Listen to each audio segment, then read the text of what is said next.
بسم اللہ الرحمن الرحیم۔ السلام علیکم۔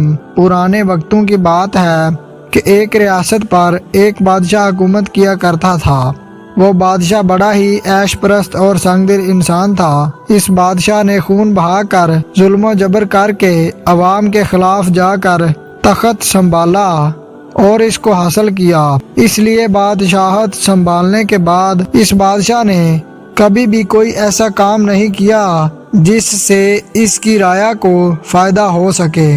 اس کے ساتھ ساتھ وہ حسن پرست انسان تھا۔ جہاں بھی اس کو خوبصورت لڑکی نظر آتی وہ اس کو اپنے بستر کی زینت بنا لیتا۔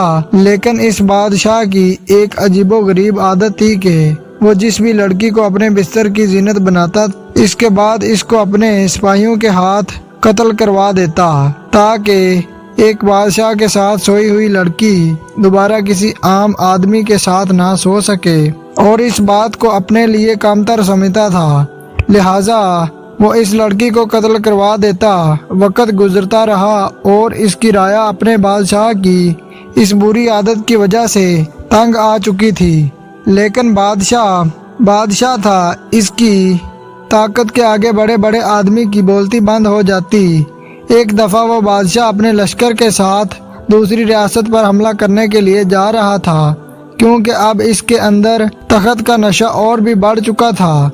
وہ چاہتا تھا کہ مزید ریاستیں اس کے قبضے میں آ جائیں۔ اسی دوران اس کا گزر ایک ایسے گاؤں سے ہوا کہ بادشاہ نے دیکھا کہ اس گاؤں کے اندر بہت زیادہ حسن سمایا ہوا ہے۔ اس چھوٹے سے گاؤں میں ایک گھر میں خوبصورت اور حسین و جمیل لڑکی موجود ہے، اور اس گاؤں کی عورتیں اپنے مردوں کے شانہ بشانہ کھیتوں میں کام کر رہی تھیں۔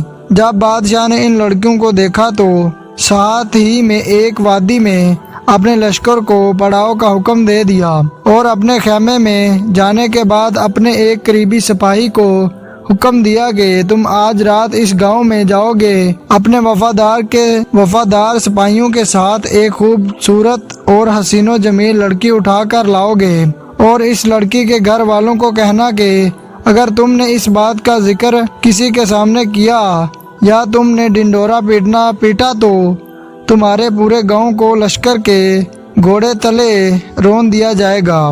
چترا وہ سپاہی گئے، ایک لڑکی کو اٹھا کر لائے، اور اس لڑکی کے گھر والے گاؤں کی خاطر خاموش ہو گئے، اور اس بادشاہ نے ساری رات اس لڑکی کے ساتھ گزار دی۔ جب بادشاہ نے سپاہیوں کو حکم دیا کہ اس لڑکی کو قتل کر کے اس کی لاش جنگل میں پھینک دی جائے، اتنے میں اس کے ایک وزیر نے کہا، سلطان معظم، اگر ہم نے اس لڑکی کو قتل کیا تو اس گاؤں کے لوگ بہت خوف زدہ ہو جائیں گے، اور ہو سکتا ہے کہ رات کو وہ سارے کے سارے کہیں ہجرت کر کے چلے جائیں، لہٰذا آپ ایسا کریں کہ اس لڑکی کو کسی ایسے طریقے سے قتل کریں جس سے گاؤں والوں کو پتہ نہ چلے۔ بادشاہ نے کہا، وزیر تم سیدھی بات کہو۔ اس نے کہا، حضور اس گاؤں کے ساتھ ہی ایک اندھا کنواں ہے، آپ اپنے سپاہیوں کو حکم دیں کہ اس اندھے کنویں میں جا کر اس لڑکی کو پھینک دیں، اس سے اس لڑکی کا نام و نشان بھی مٹ جائے گا اور اس لڑکی کی لاش بھی کسی کو نہیں ملے گی، اور اس کے گھر والے سمجھیں گے کہ لڑکی بادشاہ کے قبضے میں ہے، اور جب آپ تمام لڑکیوں کے ساتھ ایک ایک رات گزار لیں گے تو ہمارا لشکر اپنی منزل کی طرف جائے گا۔ یہ ترکیب بادشاہ کو پسند آ گئی، اور بادشاہ ہر خوبصورت لڑکی کے ساتھ وقت گزارتا اور صبح سپاہی جاتے اس اندھے کنویں میں پھینک دیتے۔ جب بادشاہ نے لطف اٹھا لیا تو اپنی منزل کی طرف روانہ ہو گیا۔ اگلی ریاست کو فتح کرنے کے بعد جب بادشاہ دوبارہ اس گاؤں کے پاس سے گزرا تو وہ ساری لڑکیاں اس گاؤں میں بادشاہ کو کام کرتے ہوئے نظر آئیں، جن لڑکیوں کے ساتھ بادشاہ وقت گزار چکا تھا۔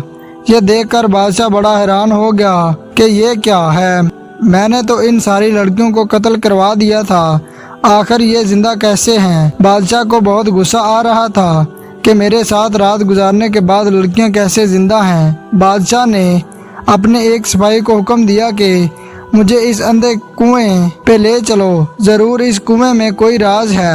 جب بادشاہ اس کنویں پر پہنچا تو وہ کنواں بہت گہرا اور اندھا تھا، لیکن حیرانگی کی بات یہ تھی کہ وہ لڑکیاں بھی زندہ کیسے تھیں۔ بادشاہ نے ایک سپاہی کو اس کنویں میں دھکا دیا،